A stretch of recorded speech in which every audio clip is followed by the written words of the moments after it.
Channel easy study চ্যানেলের পক্ষ থেকে আজকে ক্লাসে সকলকে আন্তরিক শুভেচ্ছা অভিনন্দন।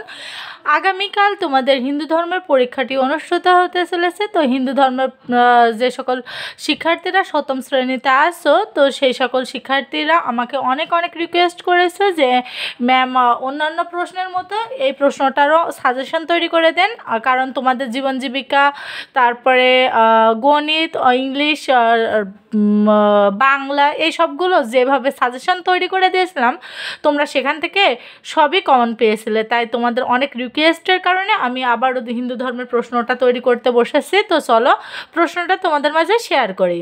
এখন দেখো, এই জায়গায় আমি যে কটা লিখেছি এগুলো কিন্তু এক কথায় প্রকাশ। তো প্রথমে আমি এক কথায় প্রকাশ দেখাচ্ছি, তারপরে সংক্ষিপ্ত প্রশ্ন এবং তারপরে রচনামূলক প্রশ্ন।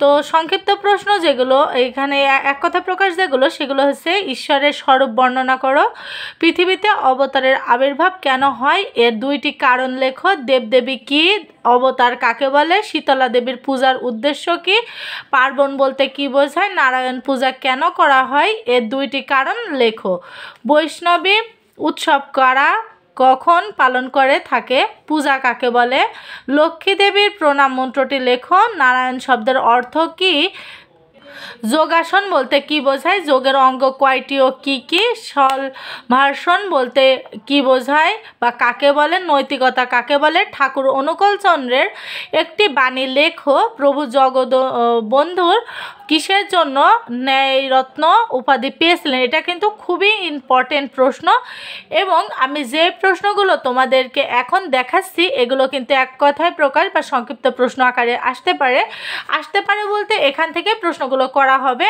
আর 100% শিওর তোমরা এখান থেকেই সব প্রশ্নগুলো কমন পেয়ে যাবে। তো চলো এখন আমি রচনামূলক প্রশ্নগুলো দেখে আসি।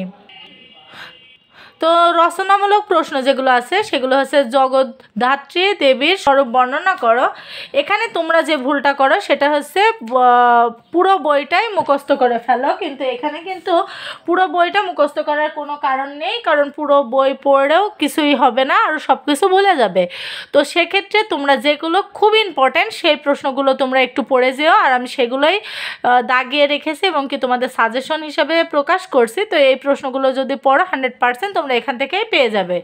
তো দেখো, প্রথম প্রশ্নটা হচ্ছে জগদ্ধাত্রী দেবীর স্বরূপ বর্ণনা করো, এটা রচনামূলক প্রশ্ন। তারপর হচ্ছে বলরাম কিভাবে বৃন্দাবনবাসীদের উপকার করেছিলেন, আর কল্কি অবতার সম্পর্কে সংক্ষেপে বর্ণনা করো, বলরাম অবতার সংক্ষেপে লেখো। তারপরে দেবতা বিশ্বকর্মার সংক্ষেপে বর্ণনা দাও। তো এই প্রশ্নগুলো কিন্তু খুবই ইম্পর্টেন্ট প্রথম অধ্যায় থেকে। তারপরে দেখো দ্বিতীয় অধ্যায় যেটা বেশি ইম্পর্টেন্ট ছিল, পূজা পার্বণ, মন্দির ও তীর্থক্ষেত্র।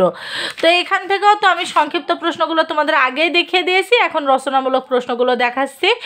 ব্রহ্মপুত্র নদ হিন্দুদের নিকট কেন তাৎপর্যপূর্ণ, এটা কিন্তু খুবই ইম্পর্টেন্ট একটা প্রশ্ন। তারপরে দেখো নারায়ণ পূজার গুরুত্ব সংক্ষেপে বর্ণনা করো, এটা মোস্ট ইম্পর্টেন্ট একটা প্রশ্ন। তারপরে দেখো দোলযাত্রা কী এবং এর গুরুত্ব আলোচনা করো, এটাও তোমরা